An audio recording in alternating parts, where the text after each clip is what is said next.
ओम नमो भगवते वासुदेवाय। जय जय श्री राधे। हर हर महादेव। शिवरात्रि यानी एक ऐसी शिवरात्रि जब भगवान शिव स्वयं अपने भक्तों के पास आते हैं। शिवरात्रि यानी वो शिवरात्रि, वो रात्रि जो करोड़ों पापों का नाश हो जाता है। जब स्वयं महादेव अपने भक्तों से प्रतिज्ञा करते हैं कि जो भी मनुष्य इस शिवरात्रि व्रत का पालन करेगा उससे मैं कभी दूर नहीं जाऊंगा। इतनी महत्वपूर्ण रात्रि है यह शिवरात्रि की। शिवरात्रि व्रत का पालन करके सरलता से भगवान शिव आशुतोष को प्रसन्न किया जा सकता है। और ऐसी ही महाशिवरात्रि बस कुछ ही दिनों में आने वाली है। लेकिन प्रश्न यह आता है कि हमारे शास्त्रों में इस शिवरात्रि के बारे में क्या बताया गया है और कैसे शिवरात्रि का शास्त्रोक्त नियम के अनुसार पालन किया जा सकता है। इस बार महाशिवरात्रि का पर्व आ रहा है 15 फरवरी 2026 रविवार के दिन। इस बार शिवरात्रि पर चतुर्दशी तिथि का आरंभ हो जाएगा 15 फरवरी 2026 शाम को 5:04 से और यह तिथि समाप्त होगी 16 फरवरी 2026 शाम को 5:34 पर। और क्योंकि महाशिवरात्रि की पूजा और अर्चना विशेषकर रात्रि के समय में की जाती है, इसीलिए इस बार शिवरात्रि का पर्व मनाया जाएगा 15 फरवरी दिन रविवार को। और वैष्णव कैलेंडर के अनुसार तिथि निर्धारित की जाए तो कई भक्त 16 फरवरी को भी इस शिवरात्रि का पालन कर रहे हैं। लेकिन अधिकतर स्थानों पर 15 फरवरी 2026 को ही महाशिवरात्रि का पर्व मनाया जाएगा। इस शिवरात्रि व्रत का पारण करने का समय रहेगा अगले दिन यानी 16 फरवरी को सुबह 6:59 से लेकर दोपहर में 3:24 तक। 15 फरवरी को शिवरात्रि की रात्रि की पूजा करने का समय रहेगा जिसमें पहले पहर से पूजा की जाएगी। पहले पहर की पूजा होगी शाम 6:01 से लेकर 9:23 तक। रात्रि के दूसरे पहर की पूजा का मुहूर्त रहेगा रात को 9:23 से लेकर 12:35 तक। तीसरे पहर की पूजा की जाएगी रात को 12:35 से लेकर 3:47 तक। और रात्रि के अंतिम और चौथे पहर में भगवान शिव की पूजा करने का समय रहेगा मध्य रात्रि में 3:47 से लेकर अगले दिन सुबह 6:59 के बीच में। तो इस प्रकार से महाशिवरात्रि के दिन इस समय के दौरान भगवान शिव की विशेष पूजा अर्चना, उपासना और अभिषेक किया जाएगा। चलिए अब बात करते हैं महाशिवरात्रि पर्व के दिन किस विधि से पूजा करनी चाहिए। शिव पुराण में स्पष्ट रूप से वर्णन आता है जिसमें स्वयं भगवान शिव कहते हैं कि सोमवार की अष्टमी और कृष्ण पक्ष की चतुर्दशी यह दोनों तिथियां मुझे अत्यंत प्रिय हैं। लेकिन इन सब में भी महाशिवरात्रि मुझे और भी अत्यंत प्रिय है। यह व्रत सबसे अधिक बलवान है। इसीलिए भोग और मोक्ष की इच्छा रखने वाले प्रत्येक मनुष्य को मुख्य रूप से इस महाशिवरात्रि व्रत का पालन करना चाहिए। इसे छोड़कर दूसरा कोई भी मनुष्य के लिए हितकारी नहीं हो सकता। शिव पुराण में बताया गया है कि जो भी मनुष्य इस शिवरात्रि व्रत का पालन करना चाहते हैं उन्हें शिवरात्रि के दिन प्रातः ब्रह्म मुहूर्त में उठकर स्नान आदि से निवृत्त होकर अत्यंत आनंद और प्रसन्नता के साथ पवित्र नदी में जल में स्नान कर सकते हैं। और तो श्रेष्ठ है, अगर संभव नहीं है तो आप अपने घर में गंगा जल से मिलाकर स्नान कर सकते हैं। स्नान के जल में गंगा जल मिलाकर भी सभी पवित्र नदियों का आह्वान करते हुए स्नान कर सकते हैं। शिवरात्रि के दिन प्रातः कालीन स्नान करते हुए विशेषकर गंगा जी का स्मरण करें और बाकी सभी नदियों का आवाहन करें और उसके लिए श्लोक का उच्चारण भी कर सकते हैं। अगर आप श्लोक संस्कृत में नहीं बोल सकते हैं तो आप हाथ जोड़कर प्रार्थना कीजिए कि हे सभी पवित्र नदियों, आप सभी यहाँ पर पधारें और मेरे स्नान जल में अवस्थान करें। स्नान के बाद स्वच्छ और शुद्ध वस्त्र धारण करें। तत्पश्चात अपने नित्य कर्मों को पूर्ण करें। और शिव पुराण में विशेष रूप से इस बात का उल्लेख आता है कि शिवरात्रि के दिन किसी भी प्रकार से आलस्य को अपने पास आने नहीं देना चाहिए। शिवरात्रि का दिन अत्यंत पवित्र है और इसीलिए पूर्ण उत्साह के साथ इस व्रत का पालन करना चाहिए। अब प्रातःकालीन दैनिक कार्य समाप्त करने के बाद सबसे पहले भगवान शिव के पास जाएं। अगर आपके घर में शिवलिंग है तो उनकी, और अगर नहीं है तो मंदिर में जाकर भगवान शिव के शिवलिंग की पूजा अर्चना करें और सबसे पहले शिवरात्रि व्रत का संकल्प लें और हाथ जोड़कर बोलें कि हे देवादिदेव महादेव, हे नीलकंठ, आपको नमस्कार है। हे देव, मैं आपके शिवरात्रि व्रत का अनुष्ठान करना चाहती हूँ। हे देवेश्वर, आपके प्रभाव से यह व्रत बिना किसी विघ्न और बाधा के पूर्ण हो जाए और काम आदि शत्रु मुझे पीड़ा ना करें, ऐसी कृपा करिएगा। इस संकल्प के साथ अब शिवरात्रि व्रत का उपवास आरंभ कर सकते हैं। संपूर्ण दिन में उपवास रखें और रात्रि में पूजा की तैयारी करें। शिवरात्रि के दिन के समय में भगवान शिव के अधिक से अधिक नामों का जाप करें। रात्रि में पूजा करनी चाहिए, उसकी सामग्री एकत्रित कर लें, उसकी तैयारी करें, उपवास का पालन करें जिसमें किसी भी प्रकार का अनाज, दाल, चावल, गेहूं इत्यादि का सेवन नहीं करना है। शिवरात्रि के दिन विशेष रूप से कई भक्त निर्जल उपवास रखते हैं और कई भक्त सजल या सफल उपवास भी रखते हैं। आप अपनी शारीरिक क्षमता देख कर उसके हिसाब से उपवास का पालन कर सकते हैं। अगर आवश्यकता लगती है तो जल, दूध, फल, कंदमूल इत्यादि ले सकते हैं। दिन के समय में भगवान शिव की सुंदर कथाओं का श्रवण करें। जितना अधिक भगवान के बारे में सुनेंगे उतना ही अधिक उनके प्रति आपकी श्रद्धा गूढ़ होती जाएगी। दिन के समय में प्रयास करें, सोएं ना, आलस्य ना करें और फिर रात्रि के समय में जो पूजा करनी है उसकी तैयारी आरंभ करें। चलिए अब देखते हैं कि शिवरात्रि के दिन रात्रि के समय में 4 पहर की पूजा कैसे करनी है। इसका विस्तृत वर्णन हमें शिव पुराण में प्राप्त होता है। शिवरात्रि व्रत का संकल्प लेने के बाद जब संध्या काल होता है, रात्रि का पहला पहर शुरू होता है, तो उससे पहले भक्त को फिर से संध्या में स्नान करें, स्वच्छ वस्त्र धारण करें, फिर प्रथम पहर की पूजा आरंभ करें। यह पूजा आप अपने घर पर कर सकते हैं या मंदिर में जाकर भी कर सकते हैं। पूजा के लिए भगवान शिव के दक्षिण या फिर पश्चिम भाग में एक सुंदर स्थान पर उनके पास जाकर ही बैठें। वहाँ पर संचित की गई सभी पूजा सामग्री को रखें और सबसे पहले 3 बार अपने दाएं हाथ से आचमन करें और उसके बाद ही पूजा करना आरंभ करें। रात्रि के प्रथम पहर में सबसे पहले पार्थिव लिंग की स्थापना करके अनेक सुंदर उपचारों द्वारा उत्तम भक्ति भाव से पूजा करें। अगर स्वयं पार्थिव शिवलिंग स्थापना नहीं कर सकते तो आप पहले से स्थापित जो मंदिर में शिवलिंग है वहाँ पर भी पूजा कर सकते हैं। आपके घर में जो शिवलिंग है उसकी पूजा अर्चना कर सकते हैं। आपके घर में जो शिवलिंग है उसकी भी पूजा अर्चना आप कर सकते हैं। तो सबसे पहले सुगंधित पुष्प आदि पंचद्रव्यों द्वारा भगवान शिव की पूजा करें। उस द्रव्य से संबंध रखने वाले मंत्र का उच्चारण करें। अलग अलग प्रकार से वह द्रव्य समर्पित करें और उसके बाद भगवान शिव को जल धारा अर्पित करें। हमारे शास्त्रों में बताया गया है कि भगवान शिव के ऊपर जो द्रव्य चढ़ाए जाते हैं उन्हें जलधारा के माध्यम से ही नीचे उतारना चाहिए, हाथ से लेकर नहीं। और इस जलधारा के साथ साथ 108 मंत्र का जप भी करके भगवान शिव के सुंदर स्वरूप का ध्यान करें और पूजन करें।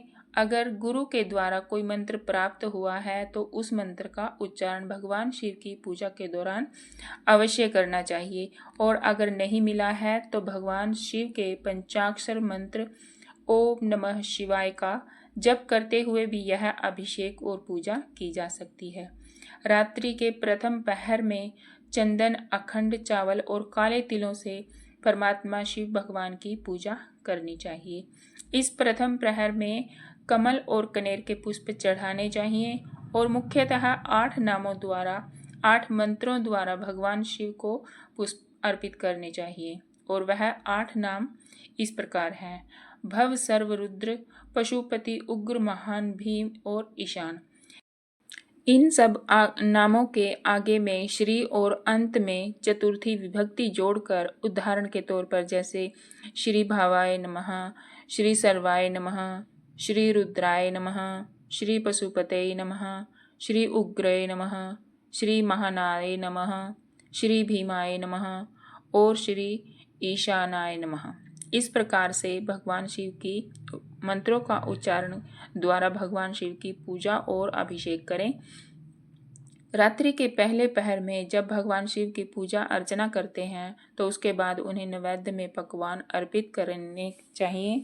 उसके बाद श्रीफल वाले विशेष अर्घ्य को देकर तांबूल अर्पित करना चाहिए। उसके बाद भगवान शिव को नमस्कार और प्रणाम करके उनका ध्यान करें। अपने गुरु के द्वारा दिए हुए मंत्र का जाप करें। अगर गुरु द्वारा कोई प्रदत्त मंत्र नहीं है तो पंचाक्षर मंत्र यानी नमः शिवाय ओम का अधिक से अधिक जाप करना चाहिए। रात्रि के प्रथम पहर की पूजा समाप्त करने के बाद अपनी शक्ति के अनुसार 5 ब्राह्मणों को भोजन करवाना चाहिए और फिर जब तक पहला पहर समाप्त ना हो तब तक महान उत्सव, कीर्तन, गायन, नाम जप इत्यादि करना चाहिए। अब जब शिवरात्रि की मध्य रात्रि में दूसरा पहर आरंभ हो जाता है तो फिर से पूजन के लिए संकल्प करें। अगर यह नहीं कर सकते तो आप सभी पहर के लिए संकल्प की शुरुआत में भी कर सकते हैं। आगे बताए गए सभी द्रव्यों से पूजन अर्चना करें। उसके बाद अंत में जलधारा समर्पित करें। दूसरे पहर में पहले प्रहर की अपेक्षा दुगने मंत्र का जाप करना चाहिए और फिर भगवान शिव की पूजा करनी चाहिए। इस दूसरे पहर में तिल, जौ, कमल, पुष्पों से भगवान शिव का पूजन करना चाहिए और विशेष रूप से बेलपत्र से परमेश्वर शिव का पूजन अवश्य करना चाहिए। दूसरे पहर में बिजोरा नींबू के साथ भगवान शिव को अर्घ्य देकर खीर या नैवेद्य अर्पित करें और फिर पूजा के अंत में ब्राह्मणों को भोजन कराने का संकल्प लेकर भगवान शिव के अधिक से अधिक मंत्रों का नाम जप कीर्तन में संलग्न होना चाहिए। उसके बाद आता है तीसरा प्रहर जो लगभग मध्य रात्रि में 12 बजे के बाद शुरू होता है। जब ऐसा तीसरा प्रहर आए तो बाकी सारी पूजा विधि पहले के प्रहर के समान ही करें, लेकिन जौ के स्थान में गेहूं का उपयोग करें और पुष्प में तीसरे पहर की पूजा में आख के पुष्प का प्रयोग करें। उसके बाद अनेक प्रकार के धूप दीप दिखाकर भगवान शिव का पूजन करें। उसके साथ साथ अलग अलग प्रकार के शाखा भी आप अर्पित कर सकते हैं। इस प्रकार पूजन करने के बाद कपूर से भगवान शिव की आरती उतारें, अनार के फल के साथ अर्घ्य दें और दूसरे पहर की तुलना में दुगना मंत्र जाप करें। अंत में दक्षिणा सहित ब्राह्मणों को भोजन कराने का संकल्प लें या फिर उन्हें भोजन करवाएं और तीसरे पहर के पूरे होने तक संपूर्ण उत्सव का पालन करें। उसके बाद आता है चौथा पहर यानी कि अंतिम पहर जो कि लगभग रात्रि में 3 बजे से शुरू होकर अगले दिन सुबह 6 बजे तक चलता है। जब चौथा प्रहर आए तो उस प्रहर के पूजा का विसर्जन करना चाहिए और फिर से भगवान शिव का आवाहन करें और आगे बताई गई पूजा के अनुसार ही द्रव्य अर्पित करें। अंत में स्वच्छ जल की जलधारा अर्पित करें, उन्हें स्वच्छ करें और इस चौथे प्रहर की पूजा में उड़द दाल, कंगनी, मूंग और सप्त धान्य, शंख, पुष्प और बेल पत्रों से परमेश्वर भगवान शिव का पूजन करना चाहिए। रात्रि के इस चौथे पहर की पूजा में अलग अलग प्रकार की मिठाइयों का और नैवेद्य भगवान शिव को अर्पित करें। इसके साथ ही उड़द के बड़े इत्यादि बनाकर भी भगवान शिव सदाशिव को संतुष्ट करना चाहिए। इस चौथे प्रहर की पूजा में केले के फल के साथ अथवा अन्य विविध फलों के साथ भगवान शिव को अर्घ्य देना चाहिए और इस चौथे प्रहर की पूजा में तीसरे प्रहर की अपेक्षा दुगना मंत्र जाप करें। यथाशक्ति ब्राह्मणों को भोजन करवाएं या फिर उसका संकल्प लेना चाहिए। गीत, संगीत, वाद्य, नृत्य इत्यादि के साथ भगवान शिव की आराधना पूर्वक समय बिताना चाहिए। जब तक अरुणोदय ना हो जाए, यानी जब तक कि सूर्योदय ना हो जाए, तब तक भक्तों को जागते हुए भगवान शिव की कथा कीर्तन और नाम जप में संलग्न रहना चाहिए। शिवरात्रि पर चारों प्रहर की पूजा में नाम जप का सबसे ज़्यादा महत्व बताया गया है। नाम जप के बिना भगवान शिव की सारी पूजा अधूरी मानी जाती है, इसीलिए इस चारों प्रहर की पूजा में उसके नीति नियमों का पालन करते हुए भगवान शिव के नामों का जाप करना अत्यंत अधिक महत्वपूर्ण है। इस महाशिवरात्रि में जब आप भगवान शिव की पूजा करते हैं तो आपको उसमें कौन कौन सी सामग्री की आवश्यकता पड़ेगी, चलिए अब इस विषय में बात करते हैं। तो शिवरात्रि की रात्रिकालीन जो अलग अलग पहर की पूजा होती है, उसके लिए हमें आवश्यकता पड़ेगी बेलपत्र, तिल, कमल के फूल या कोई भी पुष्प, कनेर के फूल, बिजोरा या फिर नींबू, खीरा, विभिन्न फल, केला, श्रीफल इत्यादि। पकवान, मालपुए, खीर और अलग अलग प्रकार की मिठाइयाँ, विविध प्रकार के साग, चंदन, कपूर, गंगाजल मिश्रित शुद्ध जल, धूप, दीप और मंत्र जाप के लिए माला। भगवान शिव को अर्पित करने के लिए जो बेलपत्र लिए जाते हैं उसे ध्यान से देखकर चयन करें। भगवान शिव को किसी भी प्रकार से खंडित बेलपत्र अर्पित नहीं करने चाहिए, विशेषकर जिसमें 3 पत्तियां हैं वही बेलपत्र भगवान शिव को अर्पित किए जाते हैं। अगर आप पार्थिव शिवलिंग की रचना करके उस विशेष शिवलिंग की पूजा और अभिषेक कर रहे हैं तो उसका विसर्जन करना अवश्य है। श्रेष्ठ होता है कि किसी पवित्र नदी में जाकर उसका विसर्जन किया जाए। इस महाशिवरात्रि व्रत के पालन के दौरान कुछ विशेष बातों का ध्यान रखना आवश्यक है, जैसे कि सबसे पहला शिवरात्रि के दिन उपवास का पालन करना चाहिए। तो स्वाभाविक है कि किसी भी प्रकार का नशा नहीं करना चाहिए, मांसाहार नहीं करना चाहिए, जीव हिंसा नहीं करनी चाहिए, लहसुन, प्याज इत्यादि पदार्थों का सेवन नहीं करना चाहिए और शुद्ध और सात्विक मनोभाव और जीवन शैली अपनानी चाहिए। इस दिन उपवास का पालन करते हुए ज़्यादा से ज़्यादा आप दूध ले सकते हैं, फल ले सकते हैं, कंदमूल ले सकते हैं और व्रत में लिया जाने वाला आहार भी ले सकते हैं, लेकिन किसी भी प्रकार के अनाज या तामसिक पदार्थों का सेवन आपने बिल्कुल भी नहीं करना है। अगर कोई शिवरात्रि का व्रत बाहर से रख रहा है लेकिन फिर भी नशा कर रहा है, सिगरेट बीड़ी पी रहा है, मद्यपान कर रहा है, चाय कॉफ़ी इत्यादि ले रहा है, तो भगवान शिव की शिवरात्रि पूजा को खंडित करने वाली बात है। इस बात का अवश्य ध्यान रखें कि अब देखिए, आप में से कोई भी प्रश्न पूछ सकता है कि क्या चाय कॉफ़ी भी शिवरात्रि के दिन नहीं पीनी चाहिए। तो देखिए, आदर्श रूप से यह चाय और कॉफ़ी जो है वह भी नशीले पदार्थों में ही आती है। तो अभी आपके ऊपर है कि आप भगवान शिव की श्रद्धा और निष्ठा से पूजा करना चाहते हैं और अखंड शिवरात्रि का व्रत रखना चाहते हैं तो इसका त्याग करना ही श्रेष्ठ बताया गया है। बाकी आप अपनी क्षमता के अनुसार अपनी इच्छा अनुसार यह नियम अपने लिए निर्धारित कर सकते हैं। दूसरा महत्वपूर्ण कार्य जो इस दिन करना है वह है प्रातः काल में ही शिवरात्रि के व्रत का संकल्प लेना चाहिए। और अगर आप हमने जो बताया है वह श्लोक उच्चारण नहीं कर सकते हैं तो कम से कम जो हिंदी में अनुवाद बताया गया है उसको आप पढ़ सकते हैं और मानसिक भाव से भगवान से प्रार्थना करनी चाहिए। भगवान शिव के नाम का जाप करते रहना चाहिए और उनकी कथाओं का श्रवण करना है। बोलिए शंकर महादेव की जय हो। ओम नमः शिवाय।